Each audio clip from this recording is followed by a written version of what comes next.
I'm John Brink, and we are podcasting on the Brink from central British Columbia, Canada. And for all those people that are watching us from around the world, they say, oh, we know where Canada is. In British Columbia, right, on the west coast? Absolutely. And then we are sitting in central British Columbia, about 500 miles or 800 kilometers for our European friends north of Vancouver. And today we got a very, very interesting guest, and I believe, so Kurt Uhlir, help me with the last name. Kurt Uhlir.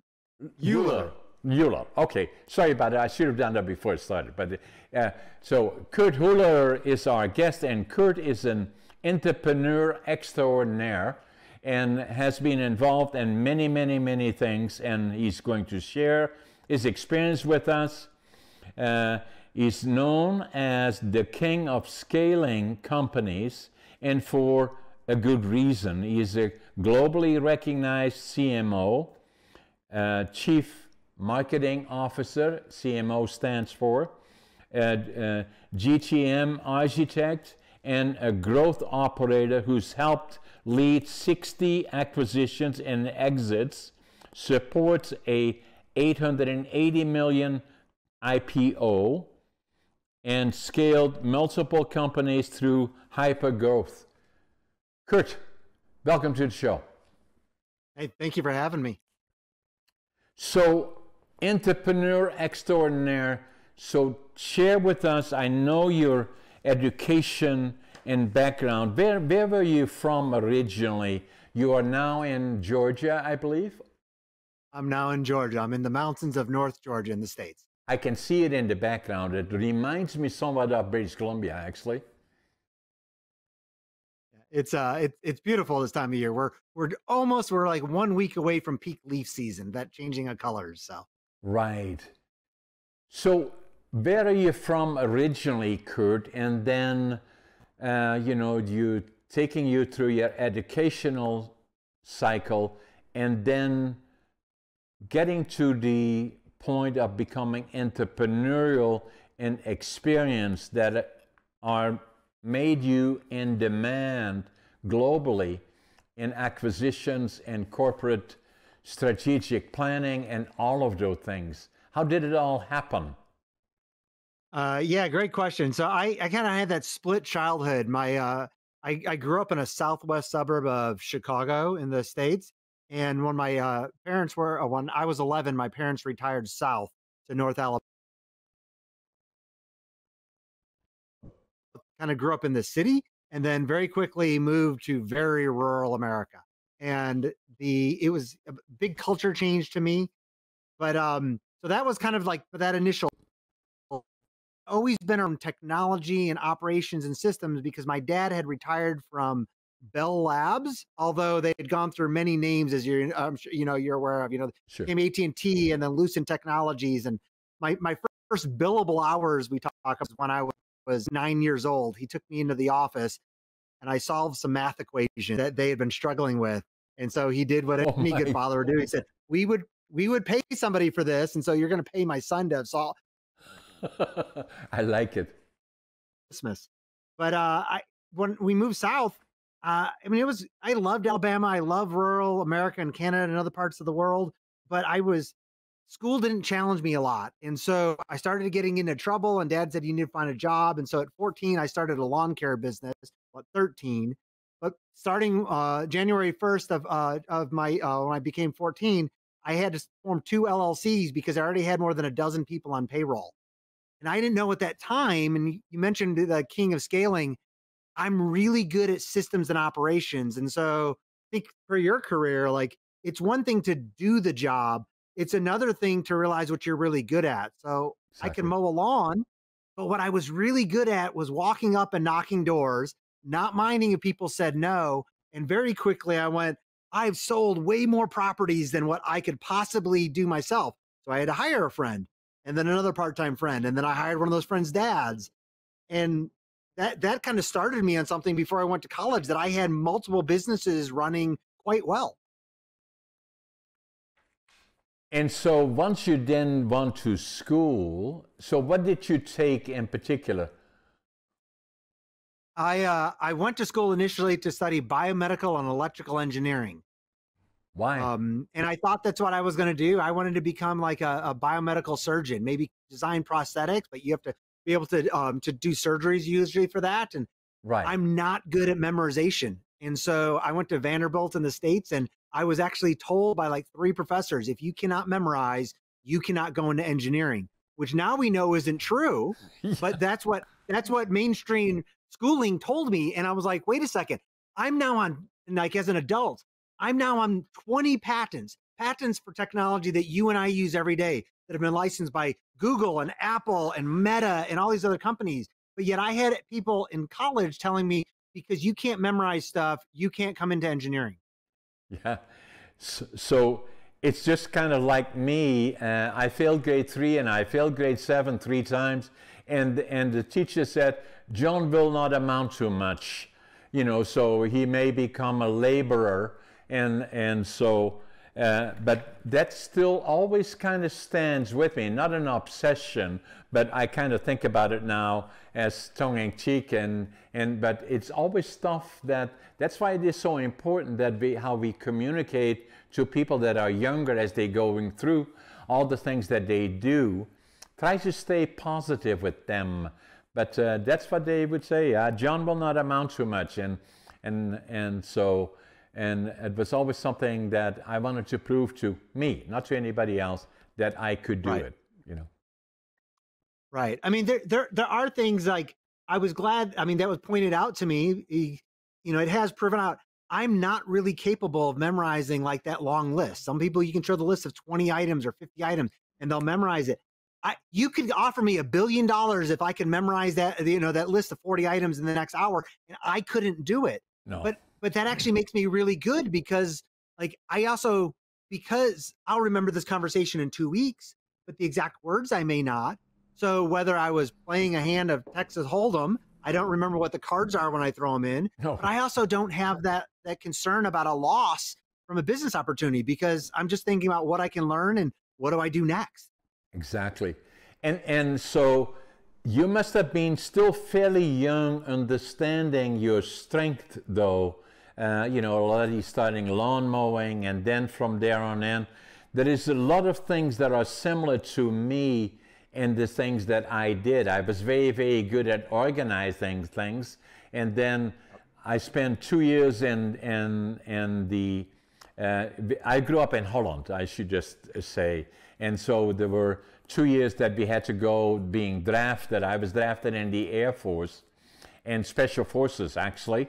I don't know why, but in any event, then we had a fair amount of free time, and I worked in a brick factory that from clay, they had these bricks, they put them in an oven, and I piled them onto pellets. But that wasn't so well. I hired other friends of mine that that did the piling, and so we charged them, hypothetically speaking, $4 an hour. I paid them $2, and I was making money, and they were happy, I was happy, and everybody was happy. So strategically looking forward, to me, in spite of all the things that I did or didn't do, is I was always very good at numbers. And the other part that I was good at, I had a good memory, but not in terms of the 40 different things. I can't do that, but a lot of things that are important to me, I remember well. And then I was a good strategic planner. I always look forward 5, 10, 15, 20, 25 years from now. Where do we go and what will they look like? And maybe to people that know me saying, well, how can you think 25 years ahead? I'm going to be 85 in a week from now, week and a half, I guess, November the 1st. And I said, well, that's how I think. I always look forward, Yeah, that's what now you'd mentioned my intro, like now I'm a chief marketing officer, and like nobody would usually think that, hey, you would go from like engineering and systems and operations to marketing. But for me, when I look at my peers that are way better than everybody else, we all are either past engineers or past lawyers where they learned to think systematically, or they came from often blue collar businesses where like we all know that like, hey, not that it's easy to come up with like a jingle or a brand, but those are things I can bring in creativity for. The real scale comes from things nowadays of how do you do systems and operations and make wise bets for different time frames. Like most marketers think in terms of how do we hit numbers for this quarter this year. I'm much more like you. I want to have that discussion with the board that says, look, the only real number we need to discuss is what do we invest over the next 12 months, 12 to 36 months, and 36 months plus. Like, and I walk them through what if the dollars we spend for that 36 plus month investment, you see zero return on equity until 40 months out from now. Like, you still need to be happy with that. But that's what most people don't think about today. And I happen to apply it in marketing, but like, to me, people should apply that in business or in life and health. Like, I'm not working out. I see like one of your books about living to, living young to die old. I'm not working out to look good on the beach. I'm working out. I'm working out because I'm almost 40 and I have a 3.5-year-old in the house here. And I want to see her grandkids and their grandkids. Exactly. And that's the point of my book here. And that's a picture of me. I'm the oldest competitive bodybuilder in North America. And I say, you can. And so what I say, even in the mid 80s, it's not for me a question of wanting to be the biggest or the oldest competitive bodybuilder. It's quality of life. And life is just a number. And so even in my case, 85, next week or so, I still am very, very active. I go to the gym 4 times a week because I need to understand my body. I need to understand, my brain, and then diet and all of those things, because that becomes quality of life. I know so many, as you do, they say, I'm too old for this and I'm too old for that. And it's all negative.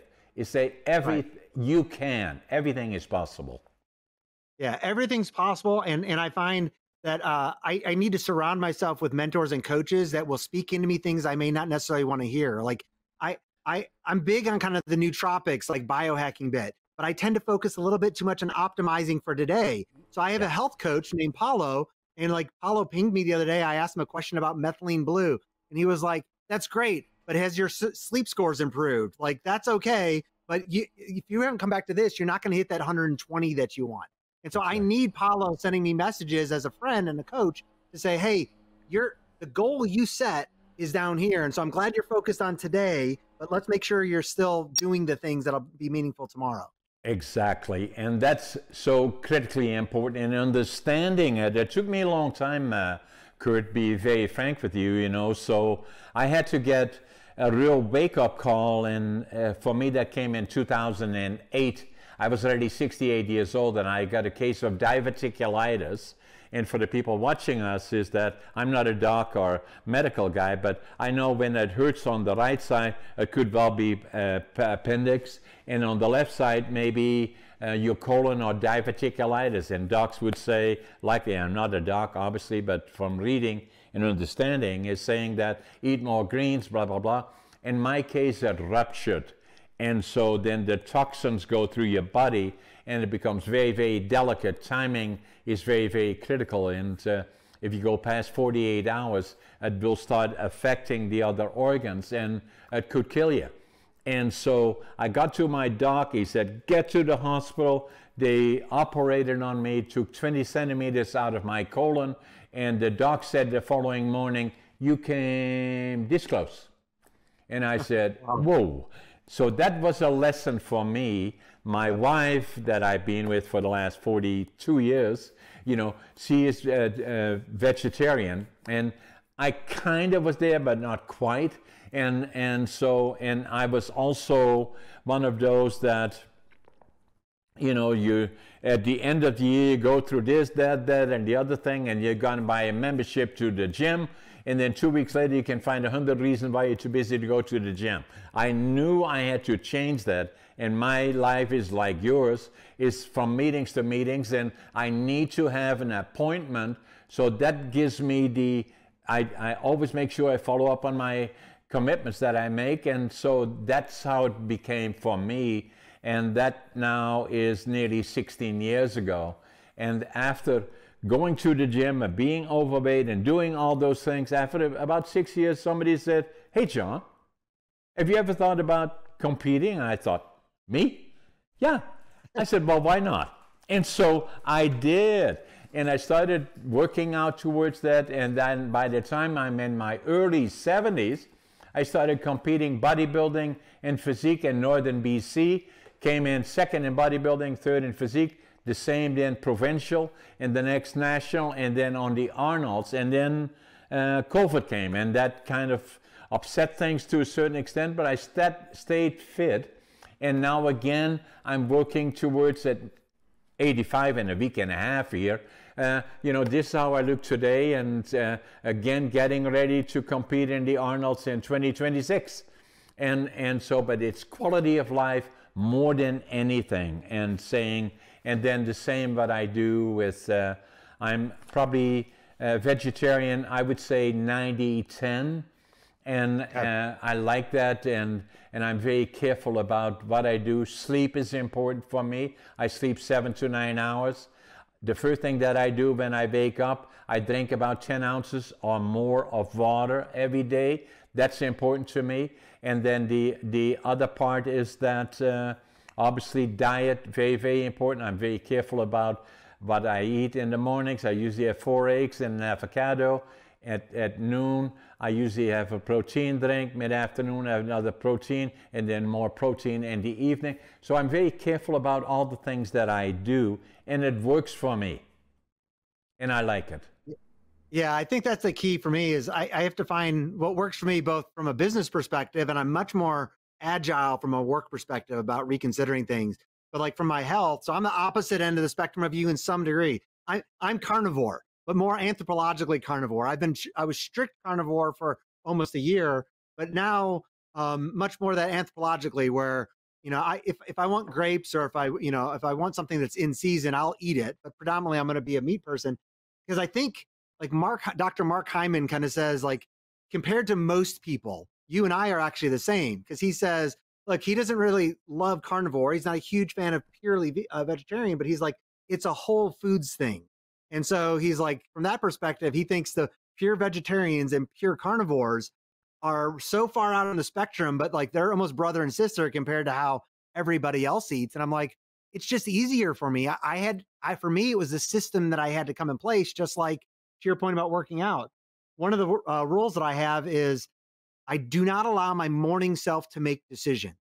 So if I decide, like, I go to the gym at the moment it opens, the first class, and because I know the later in the day, I will make excuses, things will come up at work, and I will likely not go. So if I've decided the night before that I'm going to do something in the morning, or I'm going to meet you for a hike, or I'm going to go to the gym, that's the decision. That morning self should not be trusted. Right. Yeah, and so whatever fits for you, whatever works for you, is that, but I believe, and a lot of people, and maybe over the 16 years, and maybe getting a close warning and saying that either I change or it will adversely affect me, my relationship with my kids, my grandkids. And I've seen so many of my friends that say, well, I can't do anything anymore, or relying on hands full of medicines that are in a lot of cases toxic for the body. And again, I say that they're no opinion, so. Yeah, so it's like I have strong opinions about how I need to handle my own health, but it's one of those things about what's changed actually how, I didn't have the close scare that you did. I was a college athlete, but then I got very unhealthy just through eating, traveling so much for work. And so I had that wake up call from having people in my lives like you that had big health concerns. But to me, it's also how I lead people at work. Like, I can't tell people how they need to spend time with their spouse or their kids or their health, but I do ask questions to make sure that people will make room for that, because from a pure boss and leader perspective, I know that if that person has a heart attack, I've lost productivity of them of huge. And so not only do I want them to be healthy, while I can't make them be healthy, I want to make sure that they say, look, I'm looking to how do I help them be productive for the company over not just 3 days or 3 months, but over 3 years and 30 years. And so that means that they do need to think about, like, hey, I want to make sure you realize that if you're working 80 hours a week, your marriage probably isn't going to go well. And what's it going to look like for the company when you go through a divorce? Exactly. And so you need to take the time and think about what's best for you, because I need you delivering at work. And I'm not going to give you the personal advice, but I'm going to tell you that you need to plan consistency in your life. Exactly. So critically important and not well understood in a lot of cases. You know, for me, it's important. I'm, as you are, busy, but I make sure at my age that today is Friday for us, you know, so this afternoon at 2 o'clock, we are 3 hours ahead of you likely, or behind you. I go fly down to Vancouver Island, Victoria. We have a place there in North Saanich. We have a farm, 50-acre farm with a riding arena. We have 7 horses. My wife stays there. And then I focus on other things away from my business. I may work on projects that I like, my books that I work on from time to time, but I stay active, but not in the things that I do when I'm here in my normal environment, which gives me that break that I need. And then at the same time, family, very, very critical too, and relationships are critical. I would imagine that time with the family, though, it also helps you not just separate things for where you focus, but that renews for me anyway. So I wonder if this does for you. It renews for me why I'm working. Not just am I working for my family, but the families that work for me, we're providing for them. And so, like, it's good to know that, but it also for me has been important to make sure that I'm working alongside of my peers and for people that are that way. I have a CEO right now, Preston, and that Preston has been wildly successful in his career, like you have. But I also know if I want Preston most afternoons, I'm not going to get him unless like literally everything was on fire. Why? Because he's going to be working at 9 o'clock at night. He's going to work some on Saturday because he likes what we do. But in the afternoons, his son is a just incredible golf player in high school, getting ready to go to college. And so what does he do? He serves his son by spending time with him and caddying for him. And so I get to see that example. And then he comes back that much more renewed when he's after that. He works more hours than almost anybody can, but he, to your point, has segmented his life, and it keeps all of us focused on why we're working. And what makes you successful in who you are is understanding that. A lot of people wouldn't, but you do the same with that. You must be contented in your life and diet and the things that you do in a relationship. If you work 80 hours a week and you don't spend time with your family or with the people that are close to you, then that is going to adversely affect you as an individual, but also the company where you work. Is that people like us, you and me, are looking at this and saying, that's not going to last, and it will affect us very adversely if something happens. May that be breakdown of his personal life or hers, or his health, fitness, or hers, and all of that is critically important. You understand that, I understand that, and it has experience that gave us that ability. Absolutely, but to both of us have only understood that from not getting it right. Like you had a health crisis. I didn't have that health crisis, but I could look back before I had other people in my lives that did. I knew that if you, because I traditionally, from having been an athlete and a data-centric person, I track my weight, my body fat, and those things for years. I could watch leading up to, if you led up to like our $880 million IPO, then later we sold that company for $8.1 billion. You're leading up in the 2 years up to it, you could watch me get progressively more and more fat, and you could watch my weight increase and my cardiovascular go down. And then afterwards, I would get back in shape again. Well, that happened a dozen times. We'd sold to Oracle and we built another company and we scaled. And so I was not getting it correct. And only because thankfully it wasn't me, when I saw these things take place, I did realize that said, oh my gosh, I'm on the trajectory to have that bad health crisis. And the data shows that to me because I made an excuse that I could do long periods of being unbalanced. And now I'm like, if I'm unbalanced in my health or my life for more than maybe 2 weeks at the top, usually a week, everything needs to be reset so that I can fix that, because I'm never going to get back to that. 2 years of progressively getting more and more body fat. Exactly. Yeah, and that again is very, very important. And so now the other part is that, looking at your bio, in particular, supporting the 880 million IPO, maybe share with us and our people from around the world, what is, I know what it is, but you explain to us, what is $880 million IPO? What is an IPO?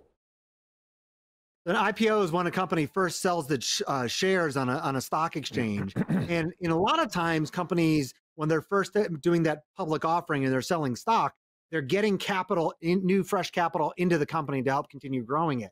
In our case, it was a little bit different. We had been an $800 million, basically research and development house for Philips Electronics and one major investor out of the Chicago area. And so much of our IPO was actually not bringing in new capital, even though we did, the valuation made things like that more possible. It was kind of paying off past debts that we already had, but it was bringing new scrutiny in at that point, and so selling stock initially. So the interesting part about that, I hear you saying, just again for our viewers watching us, is for Philips Electronics. Philips Electronics is a Dutch company located in Eindhoven, Holland, actually, in southern Holland. Big company, very big. I know that because I was born there. So so what you really did is that as a company goes through growth, and all of a sudden it needs more capital for growth, and it's being financed internally, usually from profitability, and then if things become difficult, which they do through any cycle, and today, in today's situation, it is obvious that all of a sudden then at some point, but again, assuming a normal situation, that they grow and now they want to grow further, that means management that they had just today when they were a medium-sized, smaller company or owner-operated companies, they now move into a whole different arena where they have to attract capital and go public or attract equity in some form of fashion to allow them to grow. Hence, what do they do? So, I mean, to a large degree, they cut up the company into small pieces, millions of little small pieces called shares, and then they'll sell those off to other people.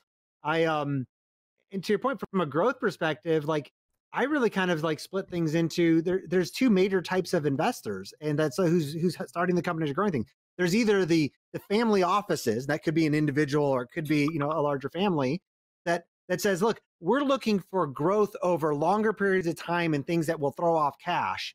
But most investors are looking at things where they're putting in money and expecting at some amount of time, somebody else is going to step in to buy what they initially had at some, for more than what hopefully they put into it. And so that's often where people that will go public with that for, or they'll raise, to your point, raising equity. And they also have very different viewpoints about, I think, the investors behind there, but the growth patterns you have. Because at one point, it's kind of like just looking for almost that lottery sale. We're trying to 5x or 10x the company that we can convince somebody else to buy it, as opposed to just make more profit.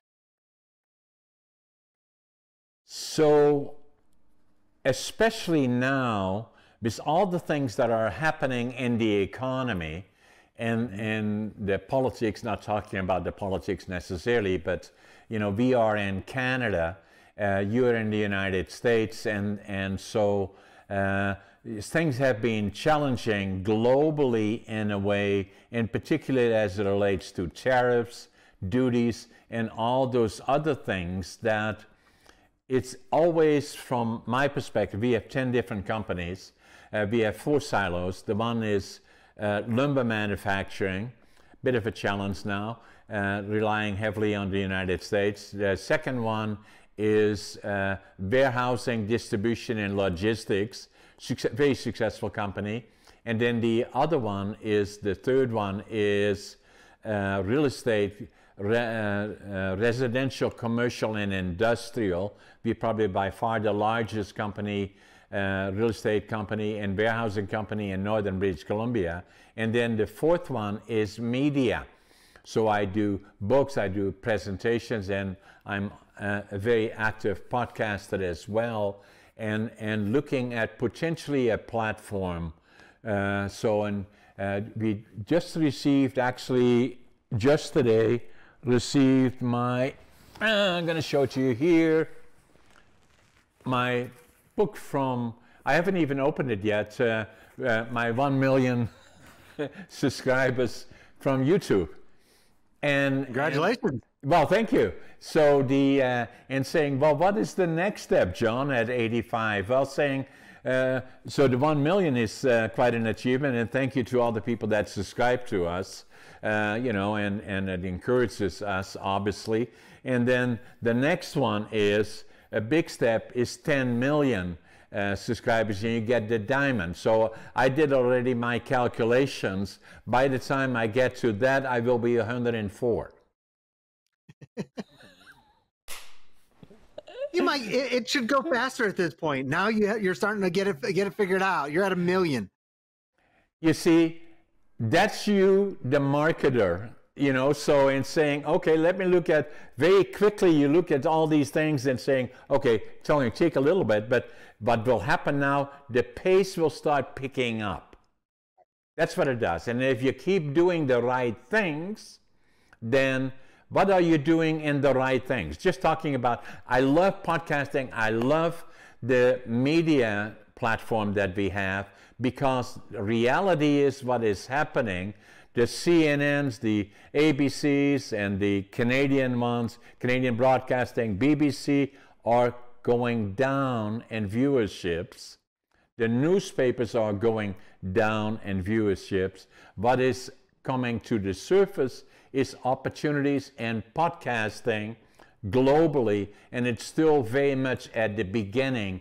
Like in our case, started about 4 years ago, first with blogging, and then doing local stuff, and now doing podcasting on a global level. And the other part that I do with my model, and I like your mindset, because you work as a business mindset looking at this. I want to get to a platform. So what we say is that it has to be uniquely different. What makes it different? What attracts people? Obviously, 1 million people thought it was good. But how do we get further in that is saying that what we should be doing different is we do it casual.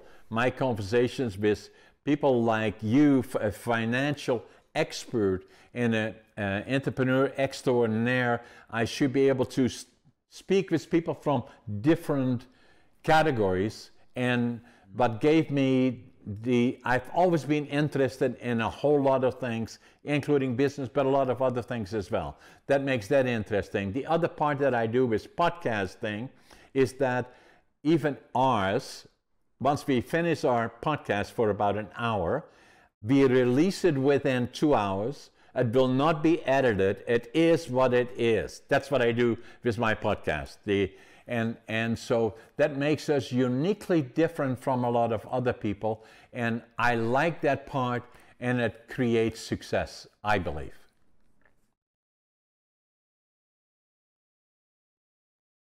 Oh, there we go. Oh, did I lose you here? Just very briefly. I heard you say within 2 hours it goes live. Yes. And unedited. So we get it out on that basis. Oh. There we go. Hopefully it's back. I use Starlink here, so it usually works seamlessly. Yes. So that's kind of what I do with, the media thing that I like about it, right? So that there are opportunities there as well. And what I said to, I don't have it with me right now, but one of the things that I normally do is I have earphones that I use for listening is being a bit of a challenge. So I have those ear things, and then I have my iPhone that connects directly to my ears But I bought a new one just today, the 17i Pro Max, and I'm still trying to figure that one out. This morning we couldn't make it work. For this, it's just me not fully understanding it, you know. But so much happening in technology and all those other things. Yeah, I think, I mean, from what stands out to me for your, from your story, and I think one of the reasons you've probably been successful in business, as I have been, not nearly as successful, but that for everybody that listens to your podcast to not miss, is that you're into so many different things. And so for me, that like too many people just try specializing and they think that's how they're going to get success. But if you look at people that have been really successful, we all have vastly different interests. And so like there's a book called Range by a gentleman named David Epstein that says, you know, why the generalist will take over the world, basically. And he has all the science behind it. And because as things are moving so much faster, whether technology like your new iPhone or business and logistics, like you have to have at least working knowledge in so many different areas to be able to move quickly. And so that's why I think like even just your podcast about talking with people of many different episodes, well, that's your own nature. But for the people that listen and subscribe to you, the reason you've been successful is because you are interested in so many different things, and they should relish that in themselves. I like that, and I agree with that, you know, and then add to that all the other things, new technology. I come from the time that I still remember in our little hometown in Holland, the first television that came into that town, and I remember we all went down there, and it snowed a lot, and we saw people moving and say, well, there he goes. Who is it? I don't know, can't see good enough. But from that period to, you know, then computer radios, I had this little radio, you know, and that was amazing. And then the next thing, obviously, by the time I was in Canada already, you know, early 80s, obviously the computers came out, and the Lisa from Apple and all of those things. I still have some of them stored, actually. Right. But I had to keep up with that. And then the other thing, iPhones, and it was like the shoe. And so now I got the new 17 Max Pro, and it is just amazing. It's just like a computer all on its own. And then add to that AI, artificial intelligence, which is moving in quickly, changing the world. And so at 85, I'm trying to keep track of it all, but I love it and use it wherever I can. You know, so it's just amazing. Yeah, well, I think that for me, it's both one, for those that are listening, not just relish if you're interested in many different things, but especially if you're in a place for hiring people, whether you're hiring a marketer or somebody in your factory, what you want is not somebody who is just highly skilled at the exact job that you're hiring for right then. What you want is somebody who thinks in terms of systems, that is okay with healthy conflict and asking questions or pointing out things when they may differ with you. And people that they care about data. I mean, to your point about how quickly things are changing, like I still remember kind of growing up, and there was some part of me where you'd hear like old West, you know, the old Westerns, whether they in the States or Canada. Yeah. And there was part of me that kind of, as a child, segmented that to like, that's when dinosaurs existed. It was so far in the past. Exactly. But from a reality perspective, everything you just said about technology and AI, for everybody listening, I am 49 years old. And my grandfather was the last person to deliver mail on horseback in the United States. He was the last Pony Express rider. He was one of the last three, but he was the last one himself. He delivered mail on the United States on horseback. And I'm 49. So if you want to think about how quickly things are moving, like they're not going to slow down. And so if you're not hiring that new person, you don't need to hire the 22-year-old. You want to hire the 48-year-old, the 58-year-old that has consistently figured out all the new stuff and say, hey, that's your new factory warehouse manager. Exactly. And so then it becomes a question also, Kurt, is that, you know, during the time of challenges, and we have been through several, obviously, since since I came to Canada 60 years ago and started my first company 50 years ago, gone through all the different challenges and all the different experiences, is saying that what I've learned in the process is that once things are difficult, it's a challenge, but even more importantly, it's time of opportunity. And so the key then is for people like myself that are a single owner of the different companies that I have, will I have the foresight is looking again forward 5, 10, 15, 20 years as to what do we do strategically. And so what I find what is important then, recognizing for me that I do not have the skill sets. I have what I always say, and this is my little plaque that I have. When I left Holland and started from here with nothing really, I had a suitcase, 3 books, 2 sets of clothes, and I wanted to build a lumber mill. So I came to British Columbia, came to Vancouver, and couldn't speak the language, didn't know soul, didn't have a job. And then, fortunately, there was a German fellow. I said, I want to build a lumber mill, starting with nothing. And he said, go to Prince George. That's where I am today, 60 years later.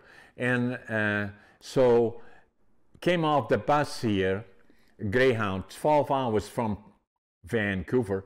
And I had my suitcase, 3 books, 2 sets of clothes. I counted my money at least 3 times. I had $25.47. But what I did have is attitude. I've always been positive, even under the worst of circumstances. If you're negative, stay away from me. And no matter what, passion, whatever I do, I give it 125%. The other one is work ethic. I work harder, even at nearly 85, than anybody else. I'm the first one at the office. I'm usually the last one to leave. And what will follow is success. And so that's always been my foundation. And even now still, with all the challenges that are going on in the world and in North America, is saying, where are the opportunities? And saying, sitting back, operating in 10 different companies, and saying, where are the opportunities as we go forward? I believe that the United States is in transition, obviously, with a lot of stuff happening around tariffs, duties, and then Canada and Mexico. I like the model, the CUSMA model of the United States, Canada, and Mexico, all having different assets that help a North American economy, labor and entrepreneurship. Mexico and Canada, obviously, we've been close together for already hundreds of years, really. And so with its resources and then the location so strategically important for a North American success, is saying that how do we go forward together and make things work? And the reason that I can speak to it is because I was 5 years old when we were liberated by the Canadian Army as part of the Allied forces that landed in Normandy in the summer of 1944 at great expense. The United States, Canada, and the UK. And so the Canadians went north through France to Belgium and the west coast of Holland, and we lived in the northeastern part, 10 minutes from the German border. And I remember it well, saw far too much that we should not have seen, still very much part of me.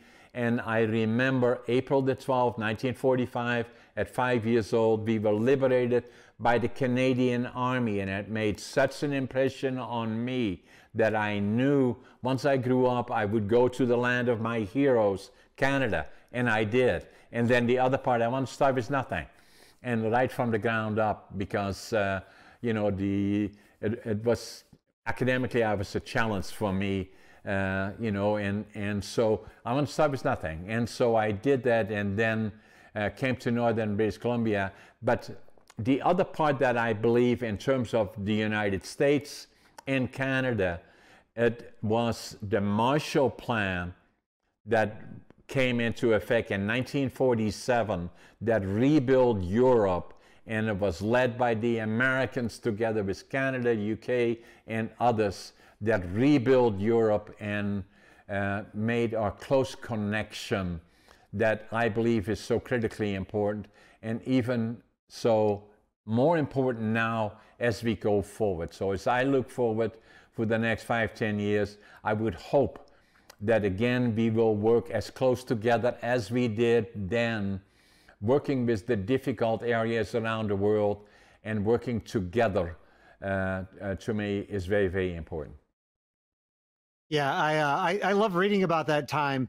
So it's not just for me the decisions that were made, but the why behind it. And so I've read tons of books by Eisenhower and about him and those decision-making process. And I think be interesting about how you mention opportunities, but for people that are listening, how you look at opportunities. Because when I'm listening and when I've read the things both that Eisenhower wrote himself and from others that were decision makers at that time, including those in Canada, it matches up with how I tend to think about business myself, not being as successful as you. But for me, like everything really comes down to two things. I'm looking at what do I invest in controlled risk. So I'm looking at investments over time, and I'm looking at what's the risk that those are going to pay off, or what if it goes bad?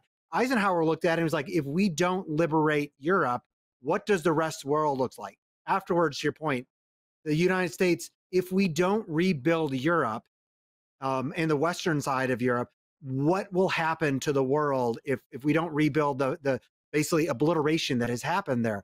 And so they were thinking in terms of that. Was there going to be a huge cost, not just of the war, but afterwards? Well, they were thinking in terms of what happens if we don't do this?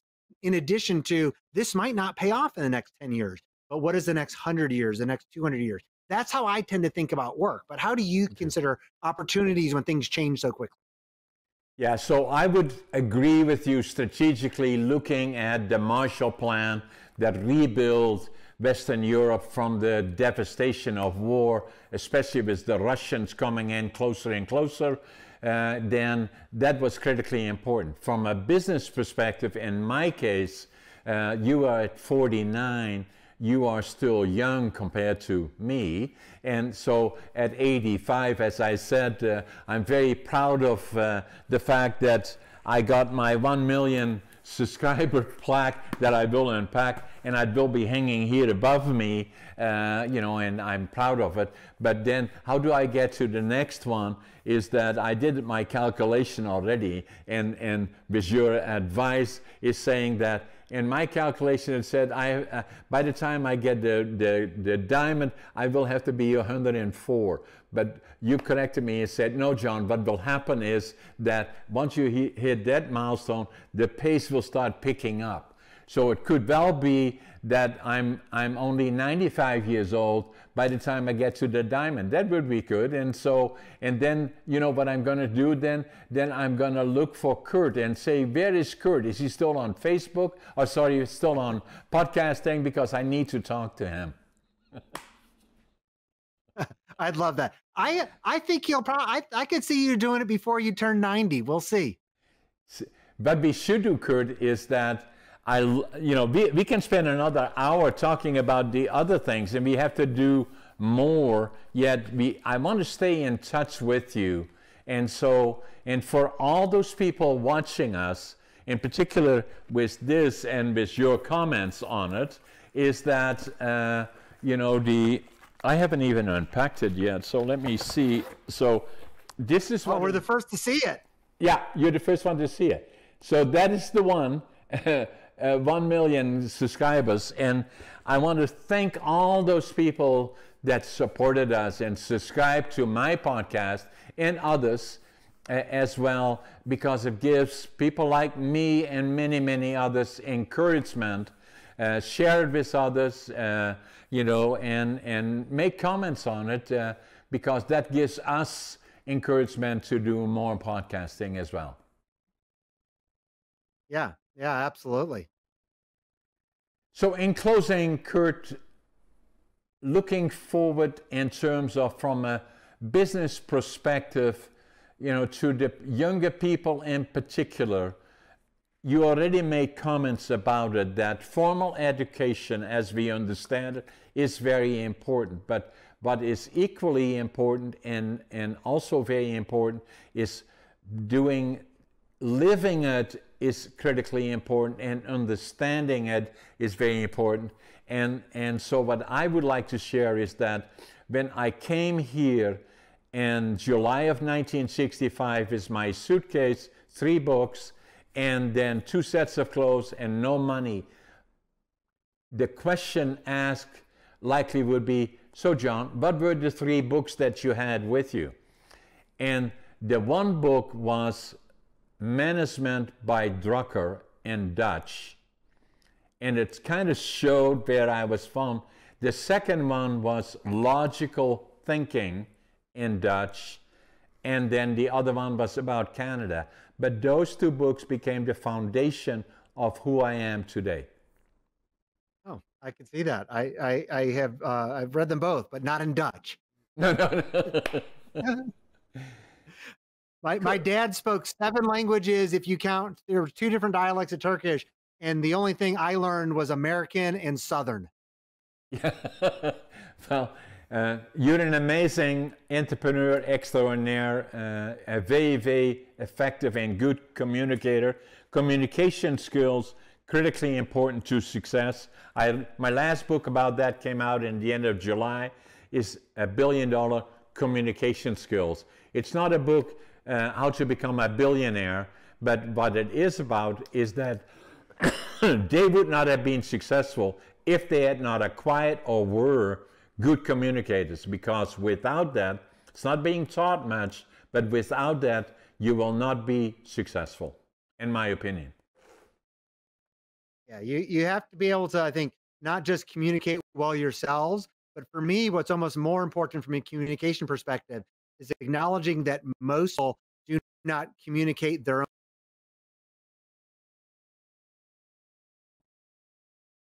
own, them communicate what they have back to me.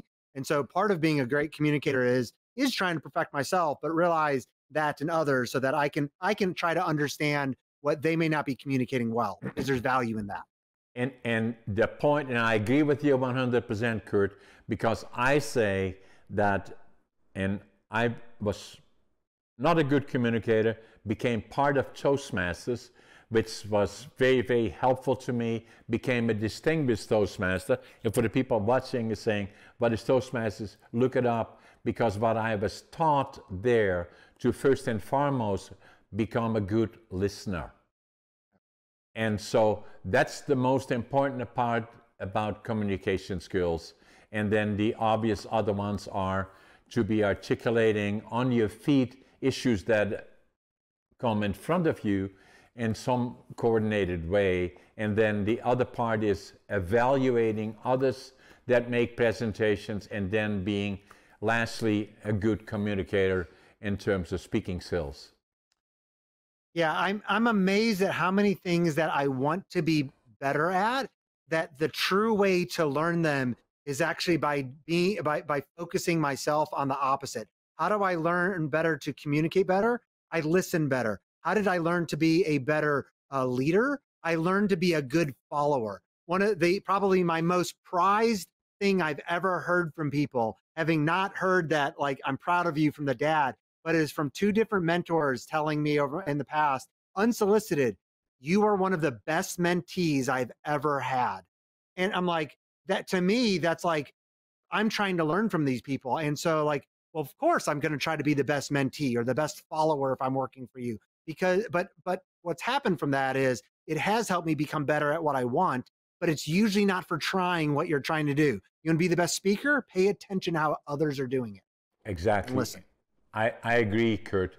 Kurt, it was a privilege to have you on my podcast, sharing with you. We got so much more to talk about in addition to that. Let's make sure we stay in touch. That would be wonderful. Thanks, Kurt. Appreciate it. Take care.